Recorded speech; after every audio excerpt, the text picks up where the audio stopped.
Okay, welcome back, guys. Let's start. Since talking to Lily yesterday, I've wanted to try and move on from the listlessness I've felt ever since coming to Yamaku. But even as I try to concentrate on the book in front of me, Hanako's empty seat at the back of the classroom looms larger than life. Every time I start getting focused, my eyes flick over to her desk again and my mind starts spinning. Once more my eyes drift over to it, but this time my vision is blocked by a certain other classmate. Oh, hey Mickey. Maybe you should just have lunch. I can hear your stomach growling from my desk. I let my head drop in disappointment. She seems to take amusement from my reaction and hops up onto my desk. Her grin as she sits on it reminds me of the Cheshire Cat. So, what you working on? Some math. I have a decent handle on it, but I just want to revise. Oh really? Let me see that. Before I can object, she grabs my mathematics book with her hand. She scans the page I was on, holding it open with the one hand she has, her left arm sitting uselessly on her lap. In my time at Yamaku, I've noticed that the other students have a wide range of adjustment to their disabilities. On a purely practical level, Mickey is one of those that seem to have some trouble. The stump of her left arm tends to be either hanging by her side, slipped into a pocket, or otherwise put out of the way. Sometimes she has a difficult time doing common tasks, which makes her visibly quite frustrated. I feel a little bad for thinking this way, but I'm thankful that Hanako and I don't have disabilities affecting our freedom of movement to that extent. Then again, if Mickey's problem worsened, at least she wouldn't have a real possibility of dying. My attention is refocused as she thumbs through a few pages, skimming their contents. With such casual interest in the subject matter, it's clear by now that she won't be any help. I'm guessing you're not too interested in this stuff? Screw math, it's boring as hell!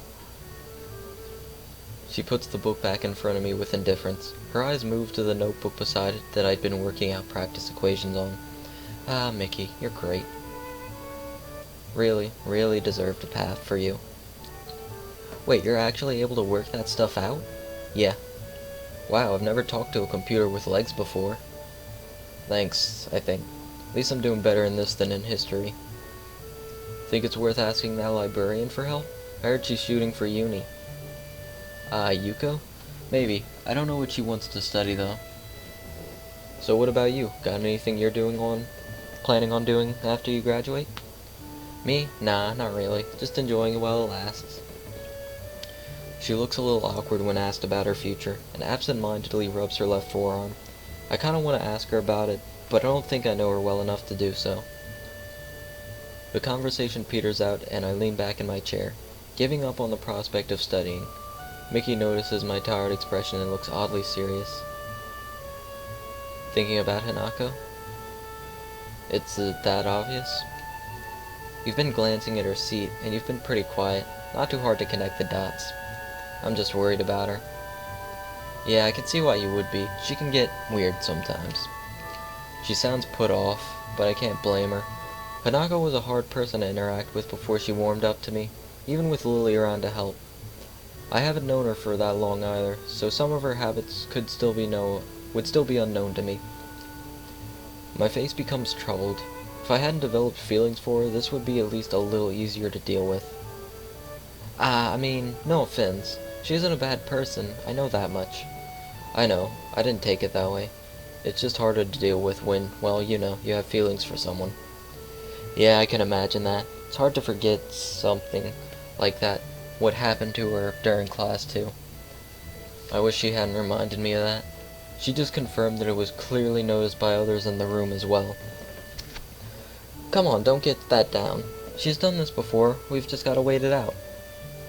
She locks herself in a room and acts like an empty husk of a person for a sizable amount of time, ever since she entered Yamaku, if not before then as well, and I'm not supposed to be concerned about that. Well, I might think that, but there's nothing that I can do. I can't force her to come out, and she does see a therapist, so it's not like she isn't getting any help for her issues. Maybe it's natural to think the way when you're so powerless to help someone. That's just what she is, and you have to deal with it. As I mull things over, I notice a movement out of the corner of my eye. I glance to see who it is and end up doing a double take. Who's that Pokemon? It's Hanako! Sure enough, it's Hanako. She walks through the door just as she would any normal school day, and begins to move towards her seat in the usual silent and humble manner. She looks at me for a moment before blushing and looking away in embarrassment, which makes me realize that I was staring at her. I feel sorry for that, but not doing it is hard after all that's happened. The girl sitting on my desk looks at me, grinning. See? Your sweetheart's back already. What did I tell you? You be quiet. It might only be meant as a joke, but she hits close enough to make me quite uncomfortable. As we talk, someone calls Mickey's name from the door. She jumps down from her vantage point on my desk before turning to me. Gotta go, Hisao. Remember to eat sometime, will ya? Fine, I will. See ya. She gives a casual salute before jogging over to the door, where a male student in a gym uniform is waiting for her. Probably someone from the track and field club. Seizing the opportunity, I get up and make my way to Hanako's desk. Hello. Hi, Hanako. What's up? Nothing. Maybe talking to her this soon after she came back to class was a bad move. Wanna go come with me and grab something from the cafeteria? I'm pretty hungry. But I thought you were studying. Studying can wait. Turning up for class after all this time must have taken some courage for Hanako, so the least I can do is stay with her. That's just the way she is, and you have to deal with it, is the way Mickey and probably the whole class views Hanako. I can do more for her, though. I want to do more for her. After being distracted by Mickey, I don't think I'm going to get any work done. Come on, let's go. She hesitates, but eventually gets up and joins me as we begin walking. These may be small steps for her, but the fact that she's finally coming out of her room of her own volition lifts a large weight off my shoulders.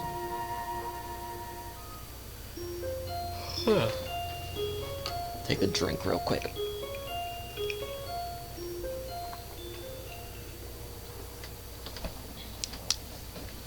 My pen busily scrawls onto a slowly filling page of my notebook. My other hand remains on the page of a reference book I borrowed from the library, marking my spot as my eyes flicker to and fro. As I work, I occasionally mark red circles or underlines onto the photocopied sheets of paper that lie on the table in front of me. Wanting a change of scenery from the library and to avoid the distractions of the classroom, I decide to make use of the Shanghai for some quiet study time. It ended up being nice and quiet as expected, and being able to get coffee while I study is a nice bonus. Hanako may have returned to her normal self since she came out of her room, but I've done quite the opposite. Daily routine may have returned to us, but I feel as if I'm a different person. Maybe I'm not. It's only been a few days after all since I decided I wanted to try and get out of my rut I'd found myself in after my accident. But I want to change, and I'm now actively working towards that goal. Or at least, I would like to think that I am. This is impossible. Brute forcing this isn't going to work. What's more, I have another piece of writing I have to do after this. I fear that's going to be no easy matter. I look up in mild surprise to see the source of the tentative voice. Yuko stands at the head of the table with a damp towel in hand, clearly having taken the opportunity to clean the tables while no other patrons were around. She looks curious, her eyes as much on my work as on me. What's the matter? I was just wondering, what kind of work are you having so much trouble with? Oh, it's just history. I'm fine with science and math, so I'm trying to get my other subjects up to par. Yuko looks positively delighted at this development. I feel like I chose the right answer on some big quiz show. Oh, I think I can help you with that. If you don't mind, of course. I briefly consider turning down the offer in order not to cause her too much trouble, but she looks too excited about this for me not to. It would be mean to shoot her down like that after such a reaction. If you're willing to help, I'd really appreciate it. She claps her hands together and quickly deposits her towel on the counter, before returning and taking a seat across from me. I take my notebook off the top of the textbook and hand it over to her to pursue. So you're studying the Edo period? Yeah, I'm not really that good at it, though. She takes the textbook and reads a few pages from a random section near the middle for a bit, but the aura of enthusiasm she'd been radiating previously is rapidly sapping away. I'm guessing this isn't the kind of history you were expecting. Unfortunately not. My main area is European history, especially in the classical area. Sorry. She looks a bit downcast, but as she carefully closes the book and lays it back down on the table, her face perks up again. Would you like another cup of coffee? Oh, yeah, sure. I reach forward to get my book back as Yuko gets up, takes my mug, and slowly walks to the counter to make another brew. As usual, she's absolutely silent as she does this. Every ounce of her concentration is focused on not tripping over or dropping the plain white mug. I take the opportunity to lay back and relax for a bit, the hum of the coffee machine filling the otherwise quiet air. It's small details like this that make me realize how much I've come to appreciate the little things in life. The peace and quiet of the local town, the discipline and order of Yamaku, the green of the trees that were so rare in my home city, the relaxed pace at which the aged residents live their lives. Everything feels so certain. It's comforting. I can feel myself beginning to nod off when the sound of the mug coming to rest on the table grabs my attention. Seems like it arrived not a moment too soon. Yuko takes her previous seat once again as I pick myself up and bring a hand around the mug to check its temperature. It's just a little too hot to drink right away, so I blow on it a little. It's a shame you don't like history all that much. I sort of guessed you might be more into science. How so? You've nearly read out the science fiction section of the library already. Wasn't hard to notice. You do have a good point there. Well, what can I say? You've pegged me just about right. Yuko pegged Kenji. That's why he's scared of feminists. You sound like you really take an interest in history, though, especially considering how specific you were about it. Do you study in that area or something? Go on digs overseas? She giggles nervously at the thought. I'd like to visit the Mediterranean sometime and see the old architecture and art for myself, but I don't think I could trust myself to handle such delicate things. I'm saving up to formally study it in university, although I also read up on it whenever I have free time outside of work. So Mickey was right about her university aspirations. Considering how she fares as a waitress, a more theoretical path may suit Yuko better. It's nice to hear that she has some ambitions, though, considering how hard she works. I nod and take a careful sip of my coffee. By now it's cooled to the right temperature, so I begin to drink while keeping an eye on the book below, trying to read at the same time. A few minutes pass quietly, Yuko looking out the window and watching the world go by while I have my coffee and study. A movement catches my eye, and I look up to see Yuko smiling and waving to someone outside. Following her gaze surprisingly reveals the someone to be Hanako. She is looking at us from the other side of the street across from where we are. Her usually all too visible timidity is largely absent, probably thanks to there being so few people around right now. Evidently she decides to join us after a little wave. She gives a quick glance up and down the street and crosses towards the side that the cafe is on. The familiar doorbell to the Shanghai rings out as Hanako enters and makes her way to the table we're sitting at. Hello. Good afternoon. Hi Hanako, what's up? Nothing. Just going for a walk, since the weather was nice. Yeah, I get what you mean. I'm glad I decided to study here instead of the library. It's comfortable in here thanks to that. Better than the sometimes quite stuffy library. I look to Yuko, who nods in response. It's nice. It's just a shame that the summer can't last forever. Oh wait, sorry, would you like a drink? Hanako shakes her head. Thankfully, it's enough to calm Yuko back down. How are you going with studying? Okay-ish. Oh yeah, have you talked to Lily? I'm interested too. How's she doing? She's enjoying it, I think. I think that's all we're going to get out of her. Being around Yuko is tensing her up. It would be nice to travel to Scotland. Green fields, castles, lovely small towns, men in kilts, interesting history. I can't say I see the appeal of men in kilts myself. It does seem like a picturesque place, though. As we talk, the jingle of the doorbell rings again. Hanako was startled, noticing Yuko's panic expression at the prospect that she might leave customers to wait a handful of seconds due to her chatter with us. Yuko gives us a quick bow, then hastily skitters over to greet the new customers, an elderly man and his wife. I watch for a bit, craning my head around to get a good view. Hanako is staring at me with her one visible eye. Fuck. Nope, I didn't miss anything. She averts her head in embarrassment as I turn to make eye contact. I was just thinking that it's nice to have ambitions for the future. Yuko was telling me a little about her university aspirations before. Oh? It's a shame. If she wasn't so neurotic and overworked, I think she could be a really happy person.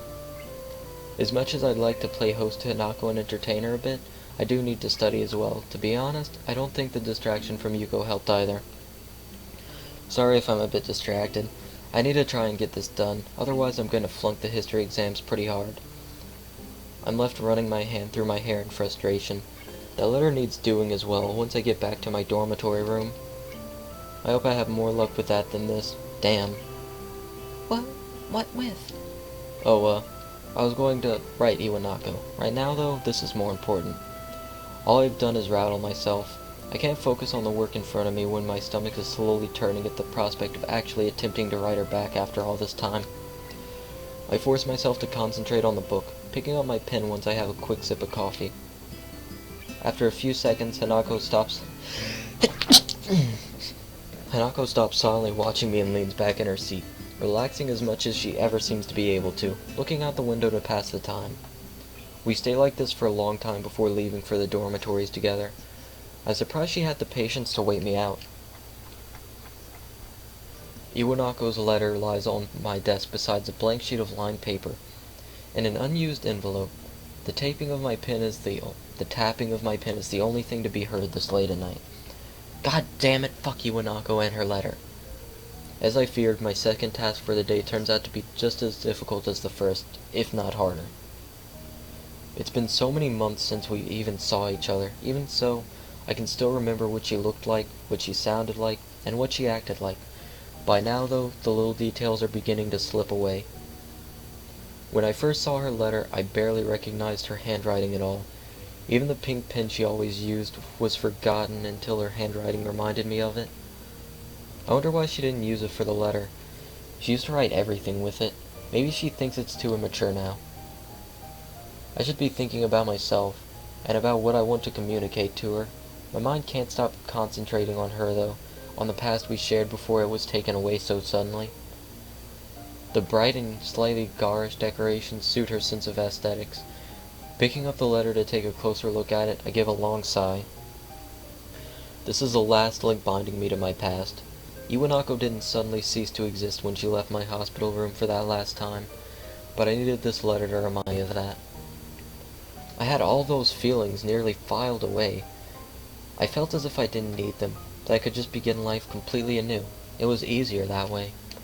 In the end, I suppose that was a rather naive thing to think. Sooner or later, my past would have caught up with me one way or the other. But what am I supposed to say to her? Thank you for bringing me closure? All the letter did was end the sense of closure I previously felt.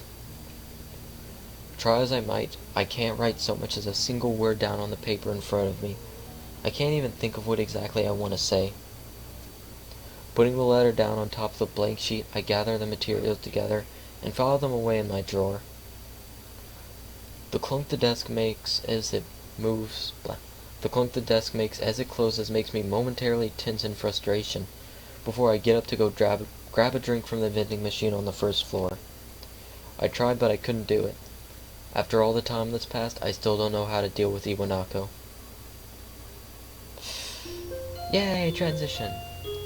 Let's not worry too much about Iwanako's touch.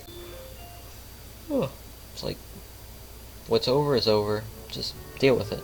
Like, meh. Oh well, I'm gonna end the part there, since it just transitioned and it's about time, so thank you guys for watching. I'll see you later. Peace.